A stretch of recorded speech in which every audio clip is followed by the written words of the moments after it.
நடிகர் அஜித்குமார் கார் ரேசிங்கிலும் கவனம் செலுத்தி வருவது அனைவருக்கும் தெரியும். ஏற்கனவே துபாயில் நடந்த 24 மணி நேர கார் ரேசிங்கில் அவரது அணி 3வது இடம் பிடித்திருந்தது. இதற்கிடையே தற்போது இத்தாலி நாட்டில் நடந்த ரேஸிலும் 3வது இடம் பிடித்து அஜித்குமார் ரேசிங் கம்பெனி சாதனை படைத்துள்ளது.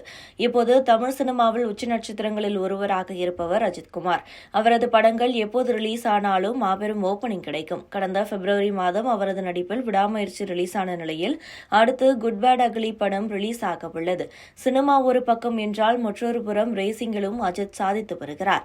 அவருக்கு கார் ரேஸ் தனி பிரியம் என்பது அனைவருக்கும் தெரியும். பல ஆண்டுகளுக்கு முன்பே கார் ரேசிங்கில் சாதித்தவர்தான் அஜித்குமார். இருப்பினும் அப்போது ஏற்பட்ட காயத்தால் கார் ரேசிங்கில் இருந்து சற்று ஒதுக்கியிருந்தார். இதற்கிடையே இப்போது மீண்டும் கார் ரேசிங்கில் கவனம் செலுத்த தொடங்கியுள்ளார். அவர் இதற்காக அஜித்குமார் ரேசிங் என்ற பெயரில் தனியாக கார் ரேசிங் டீமையும் ஆரம்பித்து இருந்தார்.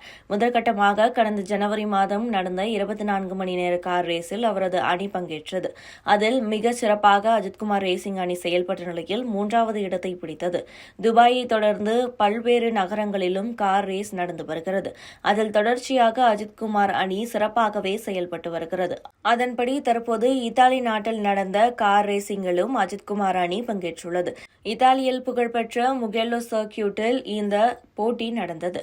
இதில் 12H அதாவது 12 மணி நேரம் தொடர்ந்து கார் ஓட்டும் பந்தயத்தில் அஜித்குமார் ரேசிங் கம்பெனி பங்கேற்றிருந்தது. இதில் GT 992 பிரிவில் அஜித் அணி களமிறங்கியது. இந்த ரேஸில் மிக சிறப்பாக செயல்பட்ட அஜித்குமார் ரேசிங் அணி அதில் 3ஆம் இடம் பிடித்து சாதனை செய்துள்ளது. துபாயை தொடர்ந்து இப்போது இத்தாலி சுற்றிலும் அஜித்குமார் ரேசிங் அணி 3ஆம் இடம் பிடித்துள்ளது. பரிசு வாங்க மேடையேறிய அஜித் இந்திய கொடியுடன் சென்று பரிசை பெற்றார். சர்வதேச அரங்கில் இந்தியாவுக்கு தொடர்ந்து பெருமை சேர்க்கும் வகையில் அஜித்குமார் செயல்பட்டு வரும் நிலையில் பலரும் அஜித்குமாருக்கு வாழ்த்து தெரிவித்து வருகின்றனர். கிரிக்கெட்டில் எப்படி தோனி கெத்து காட்டினாரோ அதேபோல கார் ரேஸில் அஜித்குமார் கெத்து காட்டியுள்ளார் என்று அவரது ரசிகர்கள் கூறி வருகின்றனர். 12 மணி நேர கார் ரேஸில் எல்லாம் 3ஆம் இடம் பிடிப்பது அவ்வளவு ஈஸியான காரியமில்லை. ஆனாலும் சத்தமில்லாமல் சாதனை செய்து கெத்து காட்டியுள்ளார் அஜித்குமார்.